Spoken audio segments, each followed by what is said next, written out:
Hello, hello, hello. It's Friday, October 13th, and this is Financial Friday, our Q&A and tip of the day. I know you're used to seeing me by now, but once again, I'll tell you my name. I am C. Cole Dillon. I am the co-founder and CEO of Student Loan 411. And our motto is we help you pay for your life, not just your student loans. So every Friday, as you know now, we are doing a Q&A and tip of the day. And the topic today is student loan consolidation.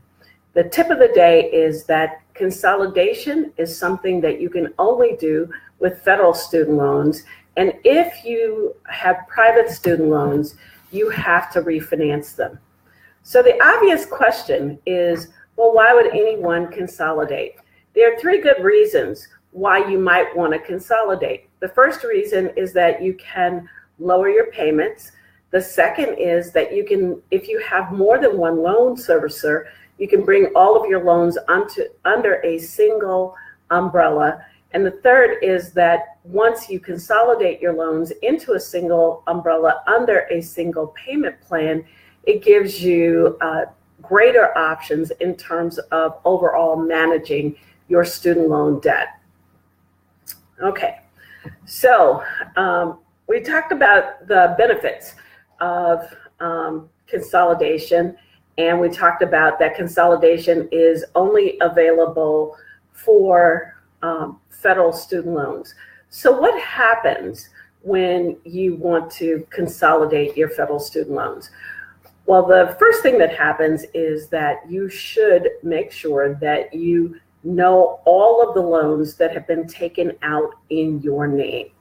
And one of the places that you can find that information is on the government's website, studentloans.gov. That's also a place where you can go and actually engage in the practice of consolidating your loans. So you go and you take a look at your loans. Now, let's just understand what consolidation is as a process. What consolidation does is it says that you have an old loan, and what consolidation does is it issues a new loan for the value of the old loan, and then it extinguishes the old loan. Basically, the old loan is paid. There are things that you should pay attention to, though, about your original loan before you decide to consolidate. One of those things is that your original loan may have cancellation provisions, which will be extinguished if you take that loan and or consolidate it into a new loan. What do I mean? Like teacher loan forgiveness is a feature of the original loan, but is not a feature of consolidation. So if you consolidate your student loans, but hope to take advantage of teacher loan forgiveness, you won't be able to do so because you will have extinguished the loan that had the provision for teacher loan forgiveness. So basically, you want to make sure that your underlying loans don't have a provision that you're trying to take advantage of before you decide to consolidate. There are no fees for consolidation. You can ask for consolidation at any time in the repayment process, and the process takes about 30 business days from start to finish. So basically, we like to tell people that it's about two calendar months, but it's 30 business days is what the government estimates. When you have student loans that you consolidate, the interest rate on your new loan is the weighted average of all the loans that you consolidated. And what that means to you is that your interest rate might be higher, your interest rate might be lower, or it might be the same. So it depends on how many loans are in your underlying portfolio, what your new interest rate would be. And it also depends on what the interest rate is on your bigger loans. If your bigger loans have higher interest rates, that kind of sets the ceiling for what your interest rate would be. But if your bigger loans have lower interest rates, then your overall interest rate might come down a little bit. There's one other rule about consolidation, and that is that you have to have one good loan. So if you have a loan that you've defaulted on and a loan that you are paying on, you can use the loan that you are paying on to consolidate with the loan that you defaulted on, and the good loan that you've been paying on can bring your bad loan back into good standing. So that is one purpose that you can get out of consolidation. Your payments start about 60 days after your new loan has been issued. Now, a question often comes up when you consolidate your loans: what are your payment options? Well, you get the whole panoply of payment options that are available for federal student loans. So you can choose a standard repayment plan, you can choose an extended repayment plan, or you can choose income-based repayment plans. All of those options are available to you. And for as long as you have federal student loans, you have the option to change between those payment plans. So it may be early on in your career when your income is low, an income-based repayment plan might make sense for you. But if your income grows, or if you win the lottery, you may no longer be eligible for an income-based repayment plan. And then at that point, you might want to choose a different payment plan. You might want to choose a standard payment plan and just use that payment plan to pay off the rest of the loan if there's no more benefit for you in income-based repayment. And when I talk about the benefit of the income-based repayment, what you want to pay attention to is that by paying your student loans as a percentage of your income, that you're not paying more than what you would pay if you were enrolled in a standard payment plan. There's also one other issue that is probably a good thing for consolidation, and that is, what's the effect on your credit if you consolidate your student loans? So I want to take a minute and explain the way that student loans work. Every term that you're in school and you take out a student loan, you get a new loan for that term. So if you think about a common undergraduate school trajectory where you graduate in 4 years and you attend for 8 semesters, you could easily have 8 student loans. And if you have 8 student loans, number one, that's a reason why you might want to consolidate. But number two, you have those 8 loans that might have different interest rates and might be for different amounts.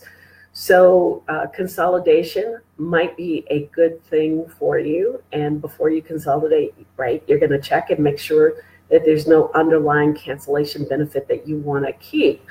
But back to the real issue of how is that reported on your credit report, what you see is that each of those student loans is reported as a separate installment loan. So the effect is that it's like having 8 credit cards that are maxed out, and that has a depressive effect on your student loan.